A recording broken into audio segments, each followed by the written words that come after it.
Was she good at it? Try new things? Oh my God, no. Okay, I just. Halo sobat semuanya, selamat malam dan sampai jumpa kembali bersama saya Gondes. Pada video kali ini saya akan membahas film request dari kolom komentar. Sebelumnya saya terima kasih banget buat kamu yang sudah request film ini. Dan buat kalian yang mau request film, kalian juga bisa tulis di kolom komentar di bawah. Dan nanti saya akan coba bawain kayak film ini. Film ini cocok banget buat kalian kaum pria pelanggan link biru dan hitam dan orange. Ya, kalian ngerti lah maksudnya. Sewaktu-waktu kalian scroll dan mengeksplor diri kalian, kalian pasti pernah ngarep bermimpi jadi salah satu dari sekian banyaknya aktor yang beruntung di link itu. Ya kan? Ya ngaku aja. Ya gimana enggak? Gimana nggak beruntung ya bisa bercocok tanam dengan gadis-gadis maupun mama gurih yang bak bidadari di sana. Seakan jadi cita-cita bagi semua lelaki, termasuk saya. Hahaha. Pada film kali ini mengisahkan seorang remaja beruntung yang bernama Rick. Bercerita tentang seorang remaja bernama Rick, ia lebih berusaha mengejar cinta dari gadis yang bernama Nina. Perjuangan asmara inilah yang akhirnya membawa Rick memulai sepak terjangnya di dunia perlendiran ini. Wadidaw. Apakah keberuntungan yang terjadi pada Rick atau bahkan dia bertemu dengan Siska E-nya 1000? Ya. Apakah film ini layak untuk kita bahas? Pastinya dong. Tapi sebelum lanjut, jangan lupa untuk subscribe channel Alur Cerita Film ini dan like video ini jika kalian suka. Saya Gondes, selamat datang di Alur Cerita Film.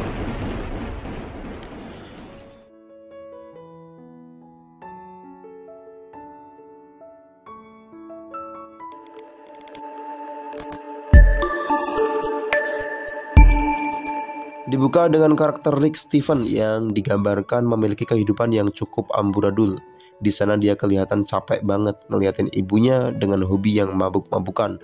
Yang konon katanya Haji Roma Irama, mabuk-mabukan itu haram dan harus dijauhi. Kan gitu. Lalu scene berpindah membawa kita ke 2 minggu sebelumnya, di mana saat itu keluarga inti dari Rick diperkenalkan satu persatu. Di sana ada Lucy, sang ibu. Di samping itu, Rick juga ternyata punya 2 orang kakak yang sama rusaknya dengan ibunya. Karena si kakak perempuan yang kerjaannya itu nari di kafe tanpa pakai armor sama sekali, atau sehelai benang pun. Wadidaw. Gak lama setelah itu, ayah dari Rick yang bernama Joseph pun dikasih lihat sebagai sosok yang kurang bertanggung jawab. Joseph ini udah biasa banget selingkuh dan mendokumentasikan kegiatan skidi papap itu dengan kamera dari Rick. Dari sini cerita pun dimulai. Di mana Rick digambarkan sebagai sosok remaja tangguh yang bekerja dari masa mudanya. Dia pun bekerja jadi tukang tagih untuk seorang rentenir lokalan yang bernama Jimmy. Suatu siang Rick ditugasi sama si Jimmy untuk menagih mbak-mbak yang ada di gang sebelah. Dan pas Rick kesana ternyata mbak-mbak itu lagi ambyar dan gak megang duit sama sekali. Akhirnya dengan berat hati si mbak ini pun ngasih servis isep permen ke Rick buat ngasih jatuh temponya diperpanjang sedikit. Waduh, Rick yang pertama kali ngerasain hangat mulutnya mbak-mbak ini pun akhirnya langsung ngecret dan cabut dari sana, meskipun pengalamannya bisa dibilang ya dirasa tempo yang super singkat kayak kamu kemarin malam kan.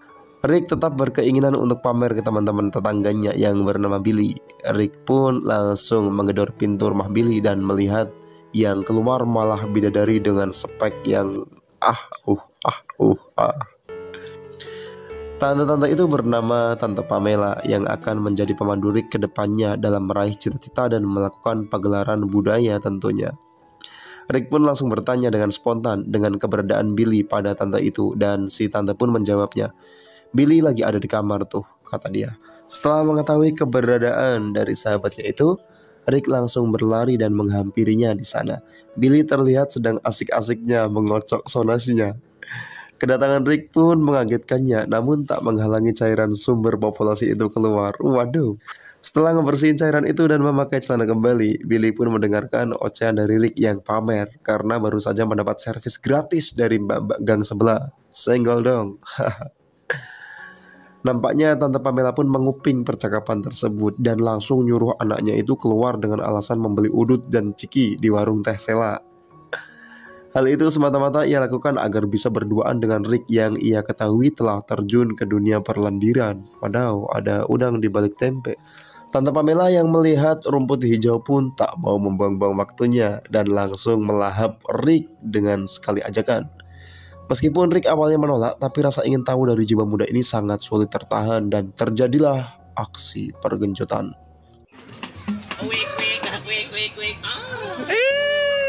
Keesokan harinya, Rick terbangun dengan penuh sukacita karena segel keperjakaannya yang baru terlepas. Tapi di sisi lain, dia juga takut kalau skandalnya dia bakal ketahuan karena si Tante Pamela itu enggak cuma ibu dari sahabatnya, tapi juga sahabat dari ibunya. Waduh. Rick yang masih berstatus pelajar ini pun berangkat ke sekolah. Di sana ia ditantang oleh seorang ibu yang bernama Carlis untuk mendekati Nina dengan taruhan $1.000 atau setara 15 juta. Dengan gagah, Rick berani menyetujui tantangan tersebut meskipun Billy telah memperingatinya. Karena meskipun tampilan luarnya Carlis terlihat seperti kutu buku, namun ia adalah anak dari mafia yang cukup disegani di sana. Rick melihat Nina dan pacarnya putus di depan matanya. Ia pun semakin yakin jika ini adalah pertanda dari Yang Maha Kuasa kepada Rick sebagai kesempatan untuk melihat isi Nina yang merupakan idaman para lelaki sekaligus menjadi jutawan karena taruhan yang diikutinya lumayan lah, 15 juta cuy. Sepulang sekolah, ia pun langsung meluncur dan mencoba untuk berkenalan dengan Nina. Meskipun ia sempat ditahan oleh mantan dari Nina, namun perkenalan itu disambut baik oleh Nina. Mereka pun akhirnya janjian buat berangkat bareng untuk ngelayat gurunya yang baru aja meninggal di hari itu. Innalillah. Singkat cerita, date pertama mereka pun berjalan biasa aja karena masih lingkup formal dan sialnya hari itu mobil ibunya Rick ditabrak dari belakang dan akhirnya harus masuk bengkel. Rick pun akhirnya muter otak untuk melanjutkan dating keduanya. Dan akhirnya ia manfaatin sikap gatel dari Tante Pamela untuk minjem mobilnya dan ngedate sama Nina. Waduh, pinter juga nih cowok. Malam itu Rick ada job tambahan dan mereka harus mampir ke sebuah Oyo untuk nganterin vitamin haram yang dititip sama bosnya. Di sana mereka melihat sesuatu yang enggak senonoh karena bapaknya Billy dan bapaknya Rick ternyata lagi nyewa satu cewek untuk dilakuin pergenjutan bareng-bareng. Waduh, malah gengbeng mereka. Karena Rick sama Billy nggak suka dengan kelakuan bapaknya, akhirnya mereka malam itu pun memakai cara untuk kerjain orang tua mereka. Dan kalau berakhir dengan cukup kacau, mereka pun bersepakat untuk meluruskan masalah ini di warkop Teh Sela. Momen ini pun digunakan sama Rick untuk mengenalkan si Nina ke bapaknya. Bapaknya pun sangat excited karena anaknya pun punya gebetan yang bercita-cita menjadi seorang pendeta sungguh religius. Di samping itu, si bapak Rick pun akhirnya bikin sebuah perjanjian kecil supaya Rick nggak ngebocorin skandalnya itu ke keluarganya. Kalau sebenarnya keluarga Rick ini mau pecah. Cuma mamanya belum siap menyandang status menjadi single parents atau janda. Setelah kejadian itu, Rick pun meminta maaf kepada Nina atas apa yang dia lihat. Tapi Nina ngaku kalau dia suka dengan petualang kecil mereka itu. Asik juga. Dan hari-hari pun berjalan seperti biasa, di mana Rick masih bolak-balik ke rumah Tante Pamela untuk ngasih jatah tentunya. Wow. Suatu hari, Rick jalanin yang cukup panjang di sekolah, dan guru barunya pun ikut menyusul kakaknya meninggal di kelas. Innalillah kedua kali. Karena Rick sama Billy minta jam pulang dipercepat, ia pun akhirnya dipanggil sama kepala sekolah. Dan karena kejelian Rick terhadap skandal-skandal yang ada di sekitarnya, dia pun dilepasin sama kepala sekolah. Dengan catatan, Rick gak boleh ngebocorin skandal si kepala sekolah dengan ibu sekretaris. Waduh, kok gitu? Sepulangnya dari sekolah, dia pun ngajak Nina ngedate lagi. Dan Nina pun langsung terima ajakan itu tanpa berpikir panjang lagi. Karena mobilnya Rick lagi diservis, dia pun dipinjemin mobil sama kang servisnya. Dan karena disuruh milih, Rick pun memilih mobil paling mewah untuk membonceng Nina, sang pujaan hatinya itu. Malam harinya mereka pun berangkat. Namun di tengah jalan, Rick diberhentiin sama pak polisi. Ia pun akhirnya digiring ke lapas terdekat karena ternyata mobil yang dia pakai itu punya buronan terkenal. Dan atas kasus itu, Rick pun akhirnya didampingi pengacara dan dibebaskan secara bersyarat. Rick pun nganterin pengacara seksi itu ke rumahnya. Tapi di tengah jalan, si pengacara itu minum obat oplosan yang dibawa sama Rick. Karena pengacara itu mumet, Rick pun diminta untuk menjadi teman bubuknya.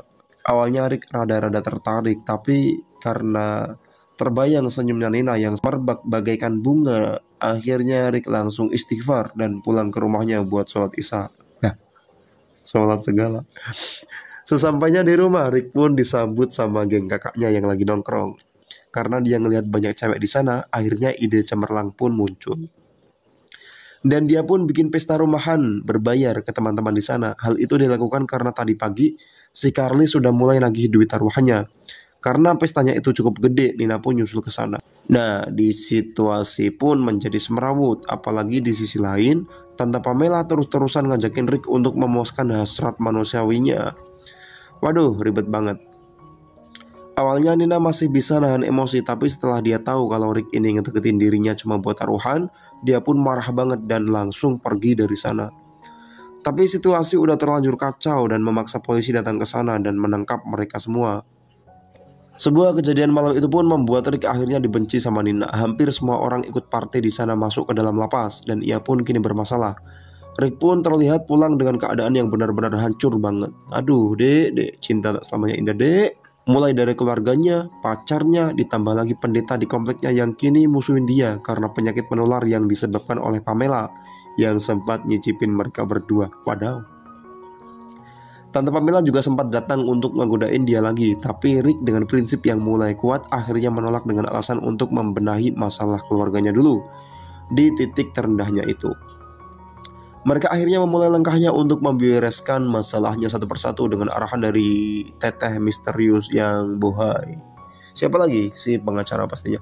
Ia pun mendatangi pengacara yang ngebantu dia saat itu dan di sana ia ngajuin diri untuk magang di sana. Gak cuma itu, Rick juga meminta tolong ke pengacara itu untuk bantu kakaknya masuk ke universitas impiannya karena ternyata babak pengacara itu juga jebolan universitas itu juga. Rick juga keinget dengan kondisi temannya yaitu Billy yang masih berada di balik jeruji besi. Lagi-lagi dengan bantuan si mbak pengacara dia pun berhasil ngebebasin Billy. Setelah selesai untuk itu dia pun berniat untuk mengunjungi ibunya dan jelasin semuanya. Rick berlalu menuju ke rumah sakit tempat ibunya dirawat. Dan sekarang dia menjelaskan masalah semua penyesalannya dan akhirnya berhasil untuk menyelesaikan semua masalah di lingkup terdalamnya. Rick nyelesain masalah itu dengan Carlis yang ternyata nggak beruntut panjang. Carlis maafin dia, meski taruhannya nggak bisa dibayar sama sekali. Saat Rick udah mulai terbiasa dengan kehidupannya, ia pun berjalan dengan penuh kebebasan di sana. Dengan tidak sengaja, Rick ngebuat truk ayam hampir terguling dan dengan tiba-tiba Nina muncul dari sana. Sesuai dengan imajinasinya selama ini, si Nina datang di antara pohon dan embusan angin disertai bulu ayam yang berterbangan. Waduh, so sweet banget bau ayam.